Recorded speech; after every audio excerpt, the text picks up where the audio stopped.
Bienvenidos a Audible. Mantener la motivación y el ritmo de mejora. Escrito por José María Mateu, narrado por Alfonso Sales. Todos los derechos reservados. Ninguna parte de esta publicación puede ser reproducida, redistribuida o regalada en cualquier forma sin el consentimiento escrito del autor o editor.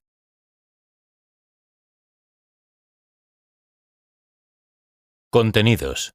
Presentación. Reflexiones previas. Idea 1. Visualice el futuro. Idea 2. Busque la complicidad con otros. Idea 3. Piense mejor. Idea 4. Innove, piense de otra manera. Idea 5. Controle sus progresos. Idea 6. Tenga siempre identificada la limitación y actúe en consecuencia. Idea 7. Lidere siempre. Idea 8. Mantenga a raya a los cenizos. Idea 9. Disfrute del viaje o cambie de rumbo. Idea 10. Haga que las cosas sucedan. Sobre el autor. Presentación. Todos podemos encontrar buenas ideas si nos ponemos a buscarlas, pero no siempre encontramos el tiempo o el momento para hacerlo. Este audiolibro puede constituir por ello un útil atajo para todos aquellos que necesitan implementar cambios en su trayectoria emprendedora u organización comercial que les lleve a más y mejores resultados, pero no encuentran en el intenso día a día mucho hueco para pensar. El contenido de este audiolibro es el resultado de un largo proceso de reflexión del autor en busca de ideas de inmediata aplicación que puedan provocar un revulsivo en la actuación y como consecuencia en los resultados de todo profesional, emprendedor o empresa de cualquier tamaño y sector. 10 ideas prácticas para mantener la motivación y el ritmo de mejora, liderando nuestro cambio de ritmo y de pensamiento para un futuro más feliz. El oyente encontrará recursos de inmediata aplicación a su caso y quizás la fórmula para avanzar más allá de lo expuesto. Si es así, si descubre sus propios caminos, le animo a que los comparta conmigo y con otros lectores a través de mi blog. Muchas gracias y buena suerte. José María Mateu. mateu.blogs.upv.es.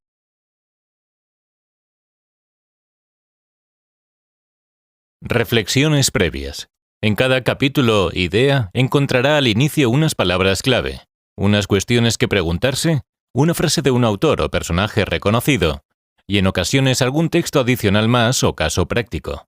Y a continuación el desarrollo de cada idea. Sirva como ejemplo para este audiolibro las siguientes palabras clave. Progresión, liderazgo, mejora. Frases de personajes. Algunas personas sueñan con grandes logros, mientras que otros se quedan despiertos y actúan. Anónimo. La confianza en sí mismo es el primer secreto del éxito. Ralph Waldo Emerson. El futuro tiene muchos nombres. Para los débiles es lo inalcanzable. Para los temerosos, lo desconocido. Para los valientes es la oportunidad. Jim Rohn.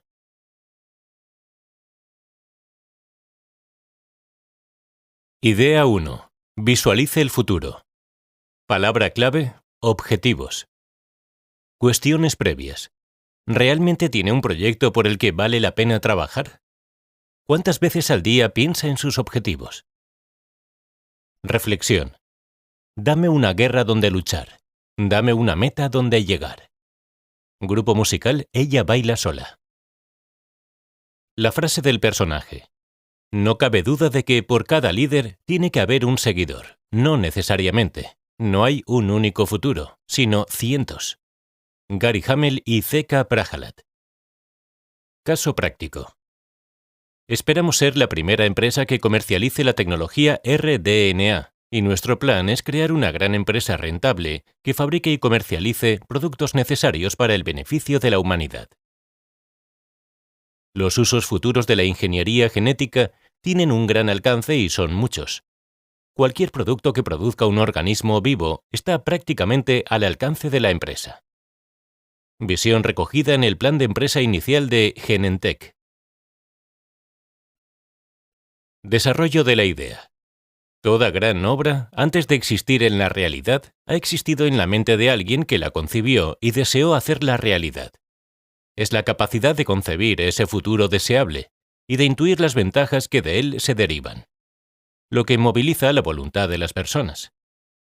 Si esas personas tienen además capacidades para poner en marcha sus proyectos y llevarlos a buen puerto, su visión se convertirá en realidad. Nuestras visiones son en ocasiones trascendentales, un mundo mejor, una magnífica catedral que honre a Dios, la posibilidad de que las personas puedan hablar con sus seres queridos cuando estos están a miles de kilómetros de distancia y tantas otras. Algunas personas, pese a tener visiones verdaderamente ambiciosas, han sido capaces de hacerlas en realidad. No siempre lo que uno anhela es realmente tan trascendente. Para la mayoría, el futuro deseado pasa simplemente por mejorar su entorno próximo, el de su familia. Muchas personas desearían que su situación familiar o personal mejorara, pero no son capaces de conseguirlo. Quizás sus capacidades estén limitadas, pero a menudo no es un problema de capacidad, sino de voluntad o de convicción. Ven las dificultades del camino y abandonan antes de comenzar. Con esta actitud, es claro que nunca conseguirán sus metas. Para movilizar todas nuestras capacidades, hay que activar nuestra voluntad de llegar a la meta, y para ello tenemos que ver la meta con toda claridad, en todos sus detalles. Mejorar la situación personal, por ejemplo, puede suponer llegar a fin de mes sin apreturas, pero también poder dar a nuestros hijos una buena educación, darles la posibilidad de que aspiren a una situación más cómoda que la que nosotros vivimos. ¿Vale ese objetivo la pena de esforzarnos un poco más? ¿Vale ese objetivo la pena de estudiar cuando regresas a casa, cansado del trabajo, con el objetivo de optar a un ascenso o a un trabajo mejor pagado? ¿Está dispuesto a sacrificar la mitad de los fines de semana de todo un año para asistir a un máster que podría hacerle más valioso? ¿Qué está dispuesto a sacrificar por esa meta que ve deseable? Hay que mantener a la vista el objetivo, la recompensa, para volver a levantarse cuando uno ha caído, cansado, desmoralizado en ocasiones. Hay que mantener viva la convicción de que el esfuerzo tiene, casi siempre, el premio que merece.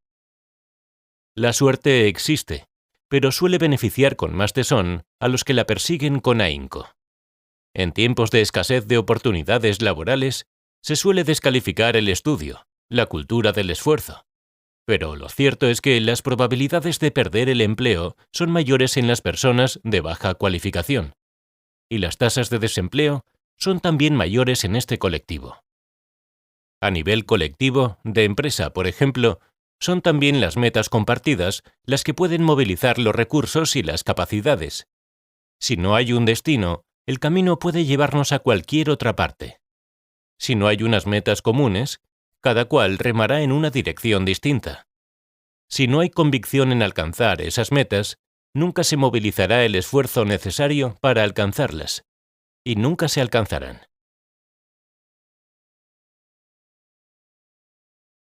Idea 2. Busque la complicidad con otros. Palabras clave: mejora, sinergias, simbiosis. Cuestiones previas. ¿Puede usted conseguir las cosas que vale la pena conseguir por usted mismo? ¿Cuántas cosas más podría conseguir en colaboración con otros? Caso práctico. Un grupo de personas afrontó el reto de cruzar a pie el Istmo de Panamá, un reto abordable para muchos, pero no fácil para ellos, aquejados de diversas minusvalías: ceguera, tetraplegia. Ninguno de ellos lo habría conseguido por sí mismo, pero en grupo fueron capaces de hacerlo. Desarrollo de la idea.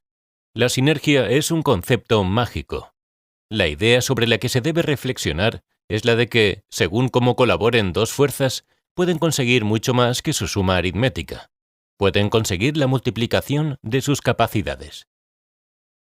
Cosas que uno no puede conseguir por sí solo son posibles al colaborar con otros que tampoco las habrían conseguido de manera independiente. Cuanto más difícil es el reto, más necesaria es la colaboración entre varios. La generación de nuevas ideas, por ejemplo, se acelera al cruzar las perspectivas provenientes de personas con diferentes backgrounds, distinta experiencia. Productos más atractivos son posibles al contar con habilidades procedentes de procesos vitales divergentes. Ofertas más valiosas emergen de fundir conceptos originarios en ámbitos en principio alejados. El individualismo es una actitud arraigada en nuestra cultura y un serio impedimento para avanzar. Las economías de escala surgen al crecer, al ganar tamaño, pero esto no es posible si no somos capaces de llegar a acuerdos con otros, de ceder un poco cada uno para encontrarnos en terrenos comunes. El otro tiene algo que a usted le ayudaría, y a su vez lo que usted tiene podría serle a él de utilidad. Las dificultades para llegar a acuerdos afloran sin embargo desde el principio. El ejemplo más claro es la dificultad de converger para crear empresas poderosas, bien financiadas. El emprendedor valora mucho su idea. Se considera su dueño y no está dispuesto a modificar un ápice su planteamiento para dar cabida en su empresa a los recursos financieros y la capacidad de gestión de un business angel. La empresa nace escuálida y no consigue superar las siempre difíciles circunstancias del arranque. Cae en el abismo que se interpone entre su realidad y su éxito. Y otra buena idea se pierde. Otra ilusión se desaprovecha por exceso de ego. A veces es más fácil llegar a acuerdos sinérgicos si se renuncia a traducir en términos económicos lo que cada parte puede hacer por la otra. El trueque está volviendo a muchos ámbitos empresariales. Veámoslo con un ejemplo. Cierto periódico ofrecía a los comerciantes y otros negocios abiertos al público insertar anuncios de sus establecimientos a cambio de una suscripción al diario. Muchos comerciantes conseguían así publicidad gratis, dado que el periódico lo venían comprando igualmente para su uso particular o para entretener la espera de sus clientes. Los responsables del periódico se aseguraban por su parte de que el periódico adquirido era el suyo. La mayor difusión que este tipo de establecimientos aporta permitía a su vez incrementar el precio de las inserciones publicitarias para otro tipo de anunciantes. La simbiosis enriquece las ideas y los corazones. Es el paso siguiente a la empatía. Primero comprenda a los demás, luego comparta sus sueños. Idea 3. Piense mejor. Palabras clave: mejora, sabiduría. Cuestiones previas. ¿Qué nuevas ideas puede extraer cruzando su conocimiento con el de otras personas expertas? ¿Cuántos libros de marketing, innovación, emprendedurismo ha leído ya? Definición: fertilización cruzada. Resultado en forma de nuevos recursos e ideas de la interacción entre el conocimiento perteneciente a disciplinas distantes. La frase del personaje: tenemos que redoblar nuestros esfuerzos, es la frase de un perdedor. El éxito estriba en pensar mejor y no en pensar más. General George S. Patton. Desarrollo de la idea. Como dijera Einstein, los problemas no pueden ser resueltos en el nivel de pensamiento en que se crearon. Tiene usted que trascender, contemplar el problema desde una dimensión superior. La capacidad de ver el problema extenso, de contemplar todas sus dimensiones, no se improvisa, es una cuestión de conocimiento, quizás de sabiduría. Los grandes problemas son problemas sistémicos. Son el resultado de la interacción de múltiples factores. A menudo tratamos de resolver los problemas atacando sus síntomas. No estamos entonces curando la enfermedad, que surgirá de nuevo tarde o temprano y quizás de manera más virulenta. Los ejemplos, especialmente en el ámbito de las pequeñas y medianas empresas, son numerosos. Es recurrente el tratamiento de problemas de rentabilidad como si se tratara en realidad de problemas financieros. Resolvemos entonces el problema de liquidez y continuamos adelante, o sin querer darnos cuenta de que el verdadero problema sigue presente. Lo que en ocasiones surge como una discrepancia puntual entre dos departamentos es en realidad la evidencia de que ambos departamentos albergan formas distintas de concebir cuestiones, tan relevantes como el papel de la empresa en su mercado, o cómo liderar las personas que trabajan en ella. De poco servirá entonces llegar a un acuerdo que resuelva la discrepancia puntual. El conflicto seguirá latente y produciendo nuevas desavenencias.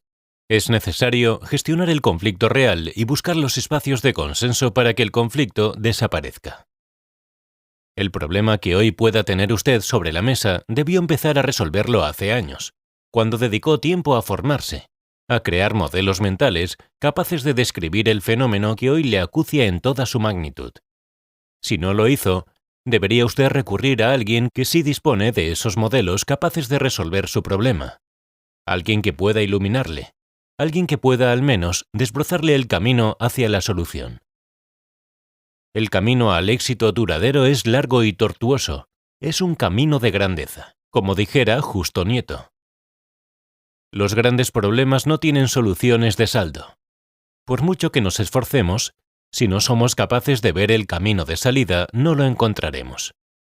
Para resolver los grandes problemas que hoy acucian a las empresas, hay que comprender la lógica que subyace en los mercados en que operan, las implicaciones de todo el contexto en que se desenvuelven, pero también las relaciones entre los distintos colectivos implicados en su funcionamiento, sus hábitos más arraigados y sus motivaciones más profundas.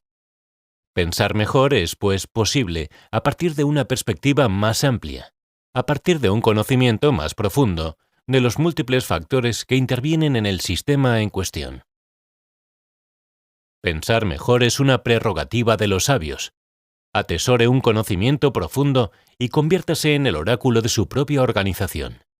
Solo así será capaz de resolver los verdaderos problemas y conseguir, de paso, sus objetivos más ambiciosos.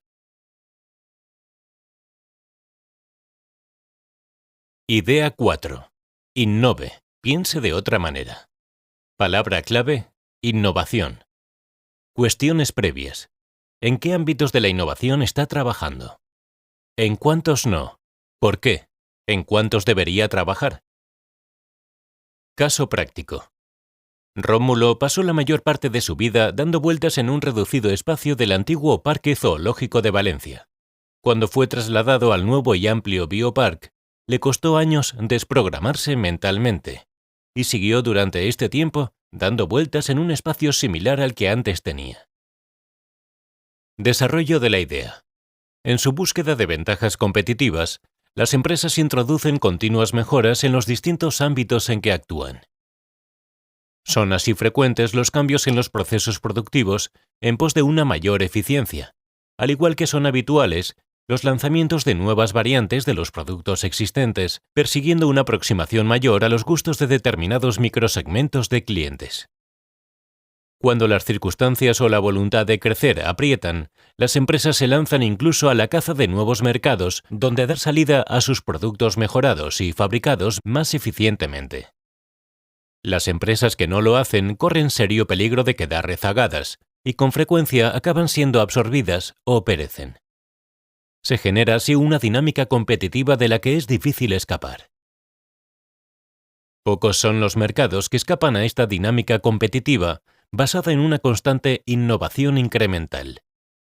Hablamos de incremental porque se trata de mejoras que no suponen un cambio radical en la concepción del producto, en sus funcionalidades y demás atributos. A menudo consisten en pequeños avances que configuran un nuevo producto del tipo una ratonera mejor. Limpia un poco más blanco, deja la superficie más brillante, corre un poco más rápido, cuesta un poco más barato, el envase es un poco más bonito, etc. La innovación incremental no ayuda a salir de la lógica de la hipercompetitividad. De hecho, es causa y consecuencia de ella. Es necesaria otro tipo de innovación, una innovación que rompa las reglas del juego, que quiebre la lógica de la espiral hipercompetitiva, una innovación disruptiva. Mejorar nuestras habilidades para competir en el marco actual no es suficiente para proclamarse ganador de la contienda. Es necesario cuestionarse ese marco y cambiarlo. Las nuevas tecnologías suponen a menudo innovaciones disruptivas que cambian las reglas del juego. Redefinen, por ejemplo, el tipo de competidor que puede jugar en el mercado, o la lógica con la que se puede crear valor en él. Mientras muchos fabricantes de equipos productivos se afanan en mejorar la eficiencia de la tecnología imperante en ese momento, mediante innovaciones incrementales, otras están ya trabajando en la nueva tecnología que acabará desplazando a aquella, innovación disruptiva. La nueva tecnología acabará superando el techo de la anterior en términos de eficiencia u otros atributos. Las nuevas tecnologías no son, sin embargo, las únicas vías de generar innovaciones disruptivas apreciadas por los mercados. En ocasiones, una nueva forma de analizar el mercado puede ayudarnos a descubrir lo que Kim y Mauborgne denominan un océano azul, un espacio nuevo exento de competencia.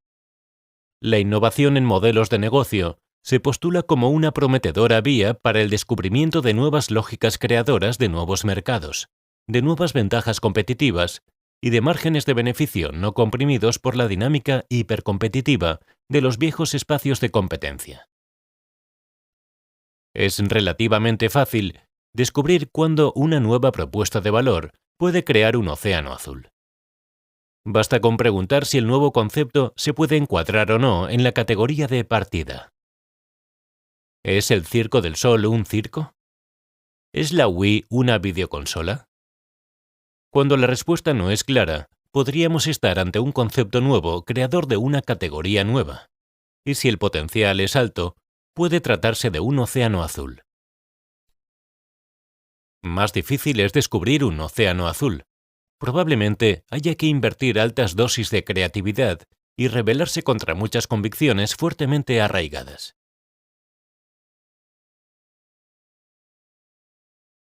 Idea 5. Controle sus progresos. Palabras clave: control, progresión, indicadores. Cuestiones previas. ¿Qué mejora ha producido la iniciativa de cambio adoptada? ¿Ha sido proporcional al esfuerzo? ¿En qué paso del proceso tiene usted las mayores carencias? ¿Dónde debería intervenir? Caso práctico. Internet pone a nuestra disposición herramientas útiles para comprobar la eficacia de nuestra acción comercial.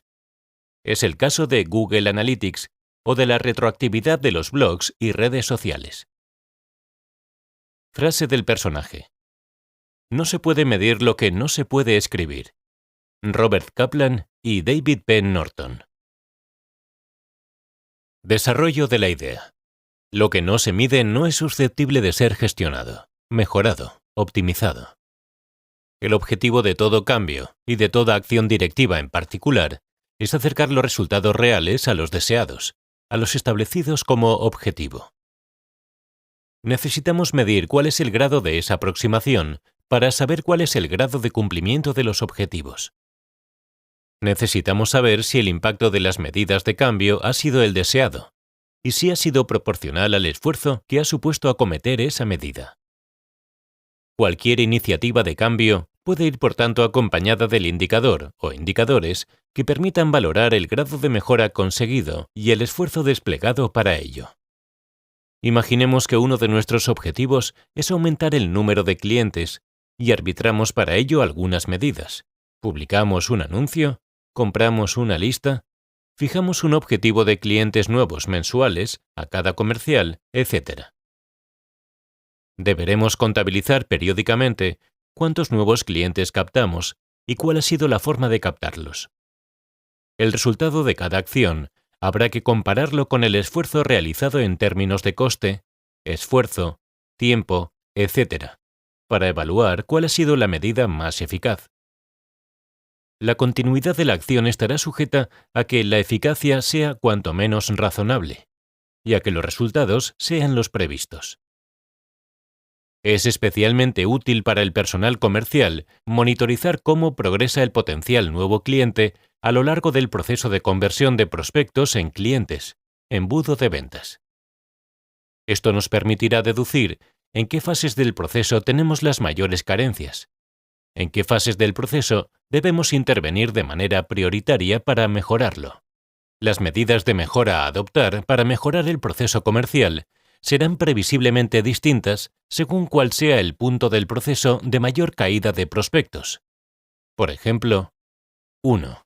Si la mayor caída de prospectos se produce entre la cualificación y la presentación, deberemos probablemente intervenir para afinar la cualificación o para mejorar las técnicas de concertación telefónica de visitas.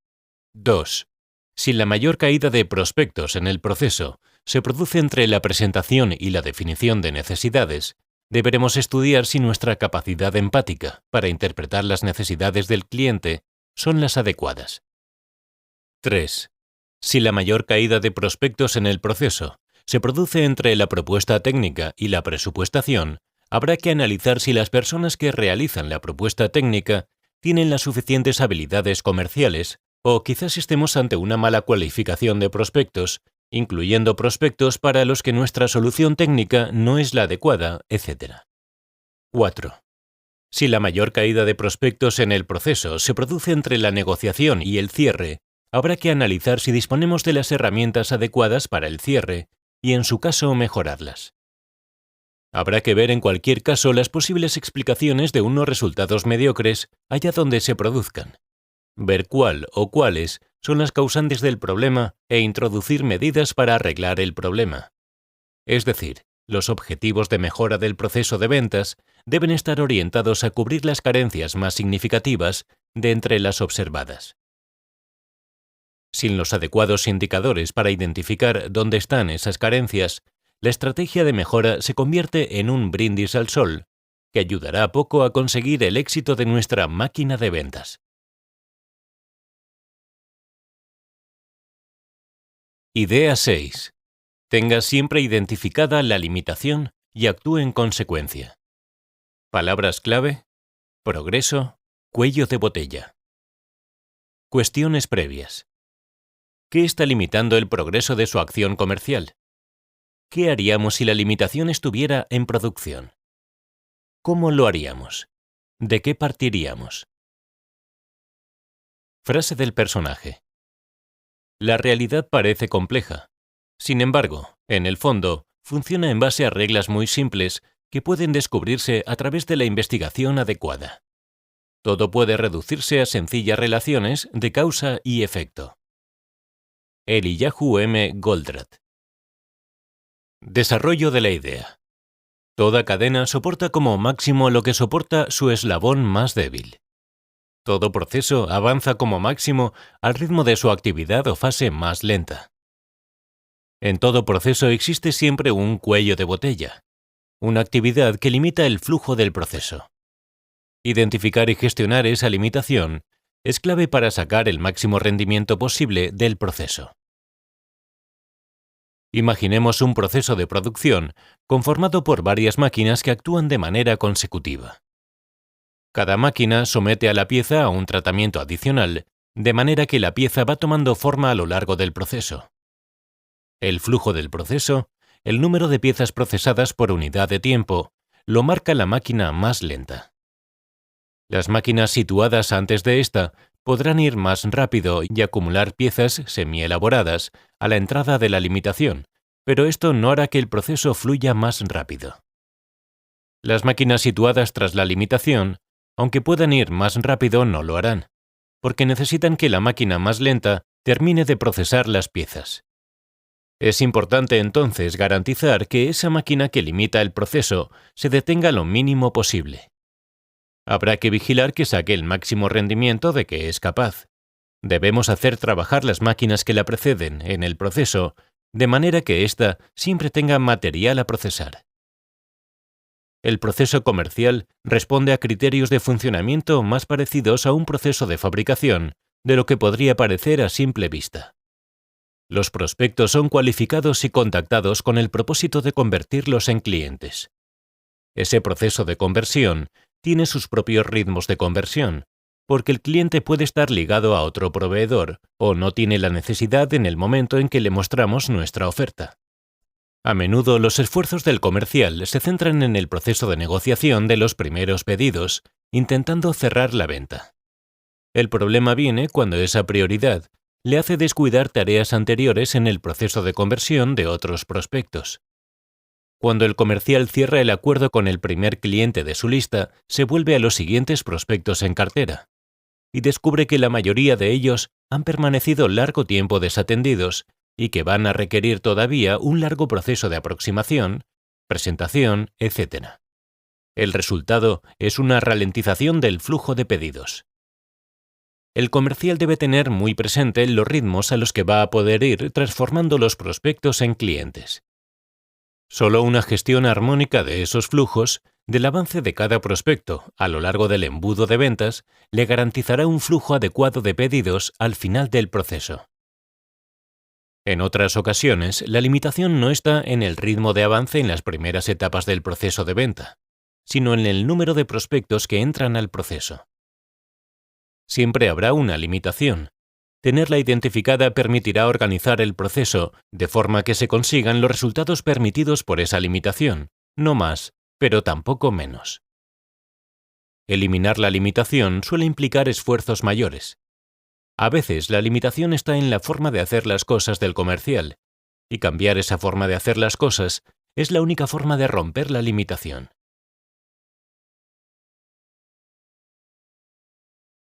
Idea 7. Lidere siempre. Palabra clave: liderazgo. Cuestión previa. ¿Está usted preparado para liderar? Diferencias entre directivos y líderes. Los directivos hacen correctamente las cosas. Los líderes, las cosas correctas. Los directivos se interesan por la eficiencia.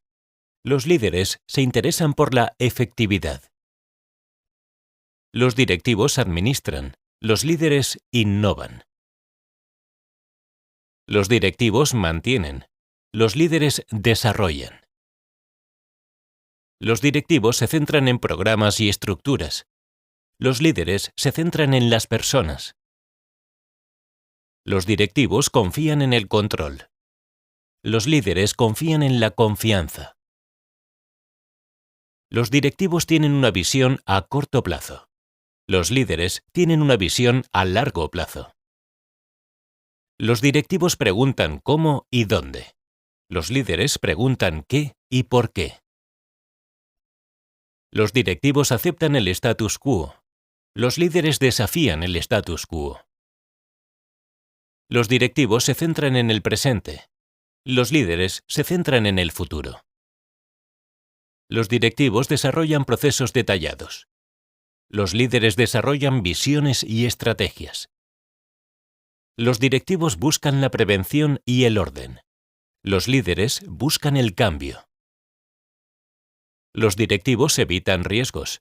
Los líderes asumen riesgos. Los directivos utilizan la influencia por la posición. Los líderes utilizan la influencia personal. A los directivos les han nombrado. Los líderes toman la iniciativa. Desarrollo de la idea. Hay una diferencia notable entre administrar y liderar.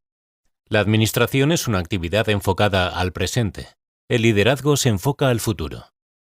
De manera que el presente es el resultado del liderazgo ejercido en el pasado, o de la ausencia de ese liderazgo. Las limitaciones del presente no se pueden obviar. Hay que asumirlas y amoldar nuestro día a día a esas limitaciones. No se debe, pues, dejar de administrar el presente. Pero la administración del presente no excusa de la tarea de construir el futuro. Un trabajo bien orientado hoy sí puede eliminar las limitaciones del futuro. En el largo plazo todo es posible. En resumen, debemos administrar las carencias actuales al tiempo que lideramos hacia un futuro con menos carencias. Warren Bennis investigó las cualidades comunes a un importante número de personas reconocidas como líderes. Las resumió en 4 competencias. 1. Gestión de la atención. Los líderes atraen la atención hacia ellos porque tienen una visión, un sueño, un marco de referencia. 2. Gestión del significado. Los líderes son capaces de poner a la gente de su parte gracias a su capacidad de comunicar su visión. 3. Gestión de la confianza. La gente sigue a los líderes porque son fiables, coherentes con su propio mensaje. 4. Gestión de sí mismo. Los líderes tienen un amplio conocimiento de sí mismos, de sus limitaciones y capacidades, y las gestionan, combaten las primeras y amplían las segundas. El liderazgo no es tarea de los nombrados o identificados como jefes. El liderazgo es tarea de todos. Cualquiera puede convertirse en agente del cambio. Es más, el progreso de la organización requiere que todos sus miembros asuman la parte de liderazgo que les corresponde en el momento oportuno. El futuro es tarea de todos porque nos afecta a todos. No podemos delegarlo. Ninguna organización o comunidad puede progresar si la definición del futuro se deja en unas cuantas manos. Para que el futuro sea satisfactorio, todos debemos ejercer nuestra cuota de liderazgo, intervenir, opinar, participar en la definición del horizonte al que como organización o comunidad nos dirigimos, influir sobre los demás incluso, etc.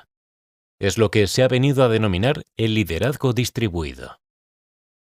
Internet y las distintas herramientas construidas sobre él han venido a facilitar la participación en el seno de organizaciones y comunidades amplias.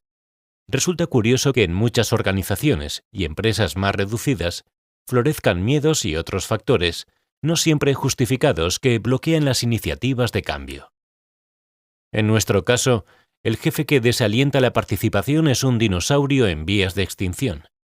No se pueden poner puertas al cambio. La organización del futuro es la organización abierta a la participación de los empleados, de los clientes, de los proveedores.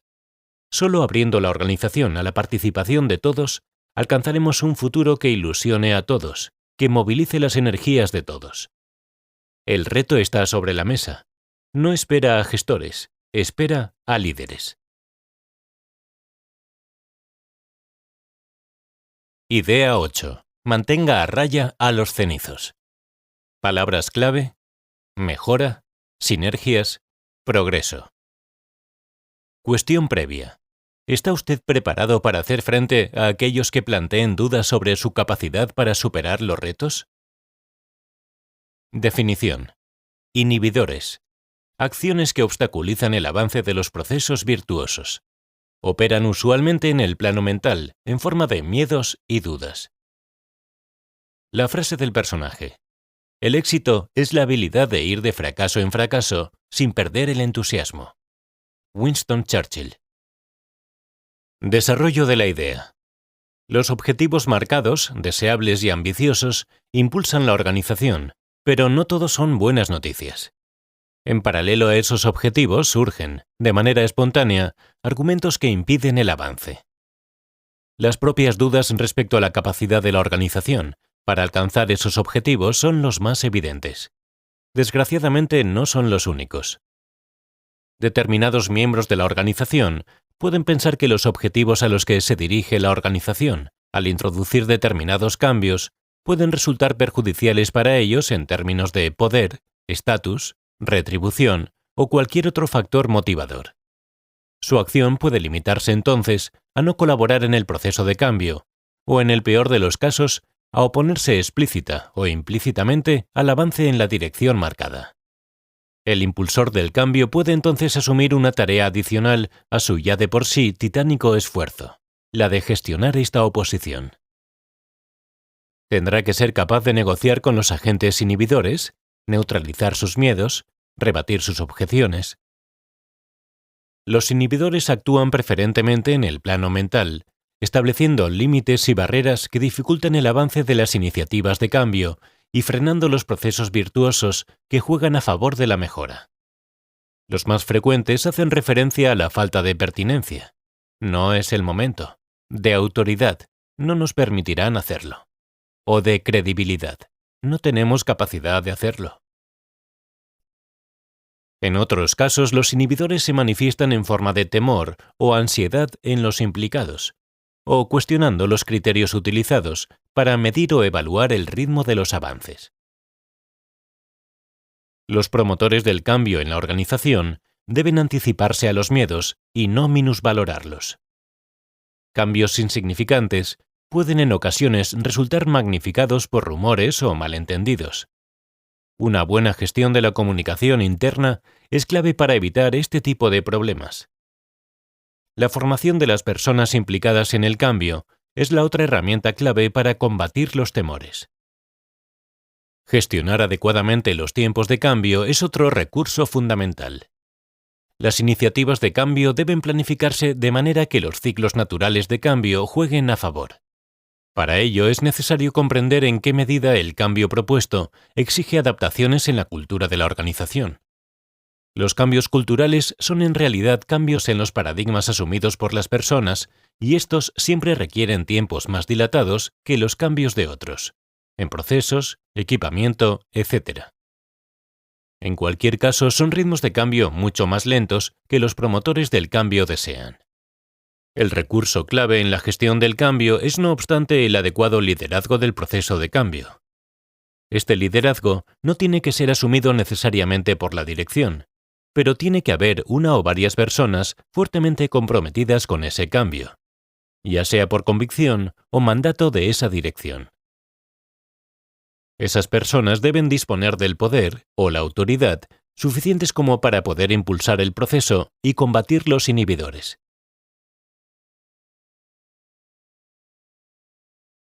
Idea 9. Disfrute del viaje o cambie de rumbo.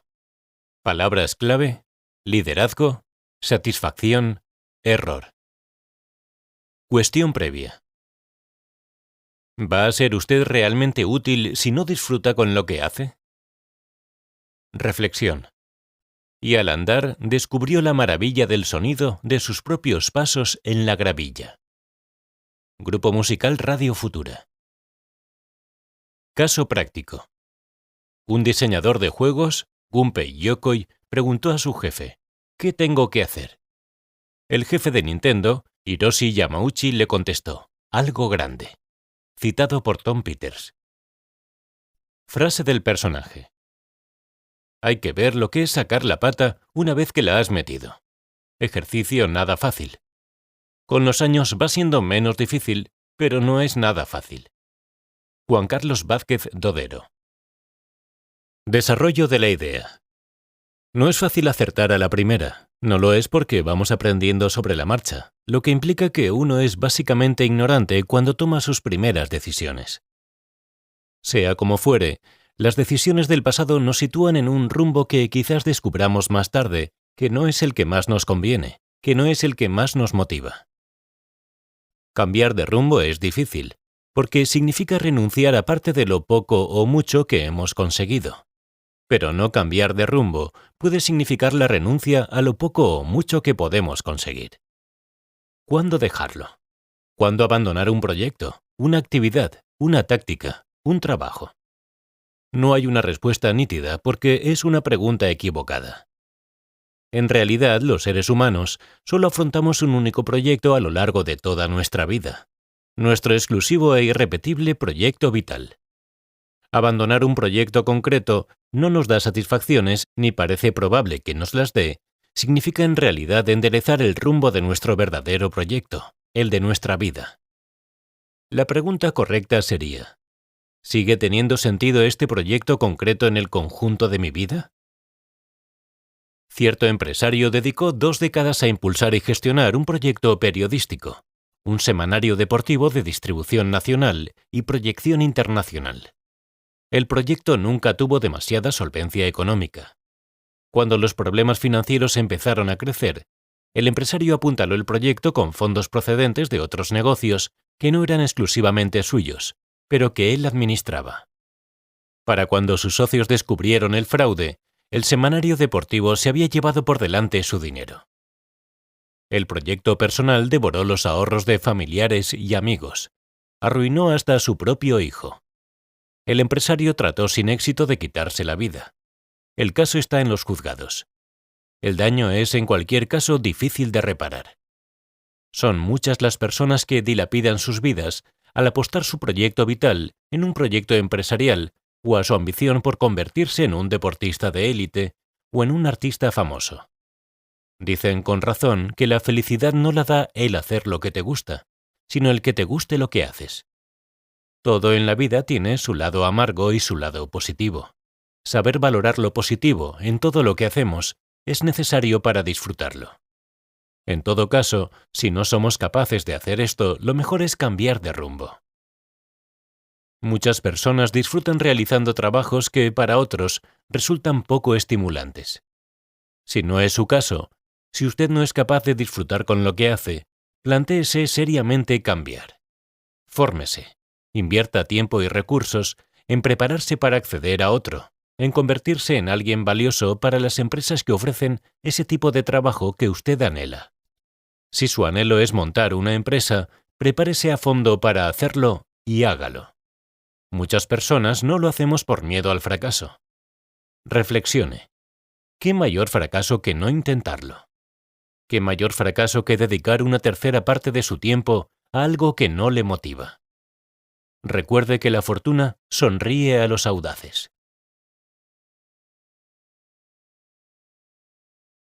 Idea 10. Haga que las cosas sucedan. Palabras clave: acción, responsabilidad. Cuestiones previas. ¿Va usted a liderar su propia vida o va a seguir buscando excusas? ¿A qué está esperando? Caso práctico. Juan Carlsson, presidente de las líneas aéreas escandinavas SAS, encargó a uno de sus directivos, John Sylvest, que redactara un plan para transformar SAS en la aerolínea más puntual de Europa. Él lo hizo adjuntando gráficos detallados, documentación, etc., para defenderlo ante sus jefes. Pero estos no le dejaron continuar. Preguntaron solo sus conclusiones. 1,8 millones de dólares y 6 meses, respondió. Le dieron la autorización sin pedir más explicaciones. En palabras de Carlsson, John estaba un poco disgustado. ¿No estábamos interesados en los hechos y sugerencias que intentaba mostrarnos? No, estábamos interesados en los resultados. Esto significaba que todo dependía de él. Alcanzamos nuestro objetivo en 4 meses, invirtiendo solo $200,000. La frase del personaje. Como seres humanos, somos responsables de nuestras propias vidas. Nuestra conducta es una función de nuestras decisiones, no de nuestras condiciones. Tenemos la iniciativa y la responsabilidad de hacer que las cosas sucedan.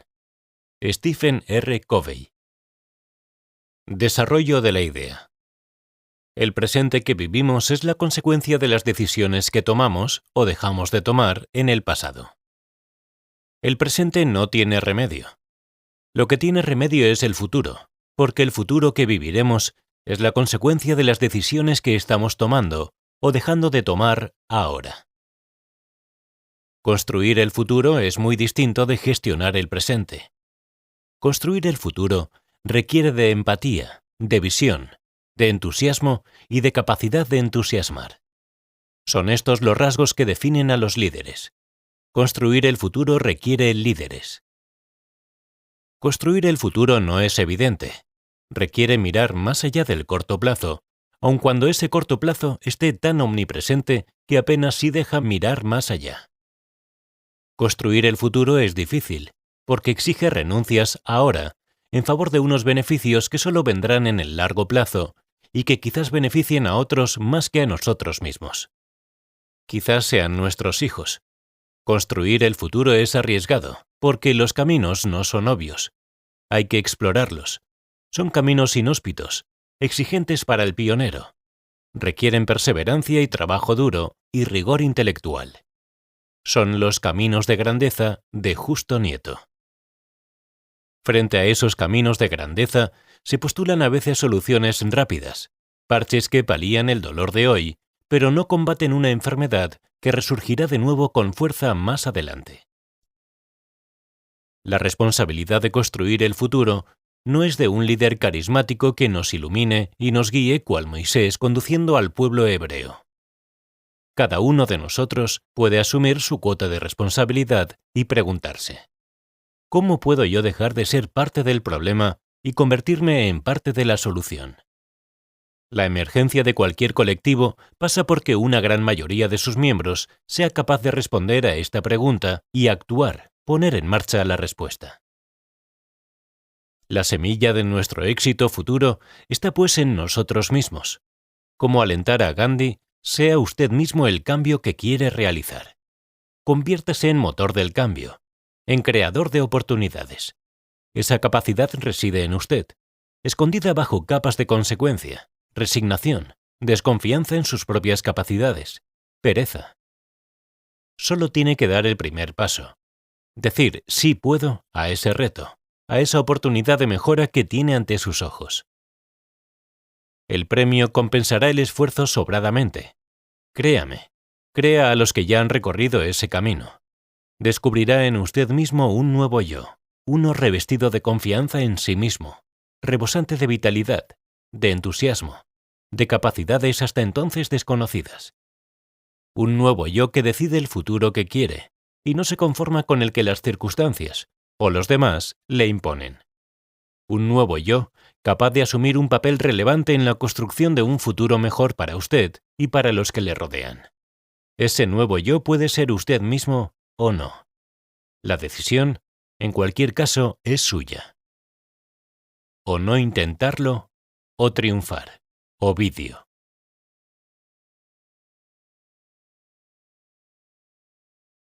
Sobre el autor. José María Mateu Céspedes es ingeniero de caminos, canales y puertos por la Universidad Politécnica de Valencia, máster en Estrategia de Empresa por la Universidad de Valencia. Cursó un programa de desarrollo directivo en el IES y completó su formación en centros de prestigio de Estados Unidos y Reino Unido. En 25 años de profesión, ha actuado como consultor y directivo, asumiendo responsabilidades del más alto nivel en empresas de sectores como la consultoría, las telecomunicaciones o la aviación general. Asumió también papeles relevantes en iniciativas públicas como el Programa de Creación de Empresas del Instituto Valenciano de la Juventud y el Parc Científic de la Universitat de Valencia. Ha impartido decenas de acciones formativas en asociaciones empresariales, institutos tecnológicos y escuelas de negocio. Es coautor de Emprender con éxito y autor de Micromarketing, manual para redactar el plan de empresa de una spin-off y de 100 ideas prácticas para mejorar sus resultados comerciales. Títulos del autor en versión audiolibro. Cómo crear y hacer crecer los mercados. 10 ideas prácticas. Seducir al cliente de forma efectiva. 10 ideas prácticas. Configurar una propuesta ganadora. 10 ideas prácticas. Hacer frente a la competencia. 10 ideas prácticas. Mejorar nuestro rendimiento personal. 10 ideas prácticas. Vender más a clientes actuales. 10 ideas prácticas. Identificar y captar nuevos clientes. 10 ideas prácticas. Mejorar el margen de nuestras ventas. 10 ideas prácticas. Mejorar nuestras habilidades de venta. 10 ideas prácticas. Mantener la motivación y el ritmo de mejora. 10 ideas prácticas. En la actualidad es profesor asociado de la Universidad Politécnica de Valencia, consultor asociado en Tradigenia SL y director de Action Learning SL. Más información sobre el autor en las webs www.actionlearning.es, www.100ideaspracticas.es, www.mateu.blogs.upv.es. Muchas gracias y buena suerte.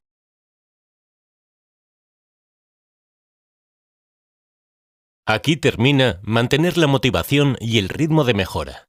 Escrito por José María Mateu, narrado por Alfonso Sales. Todos los derechos reservados.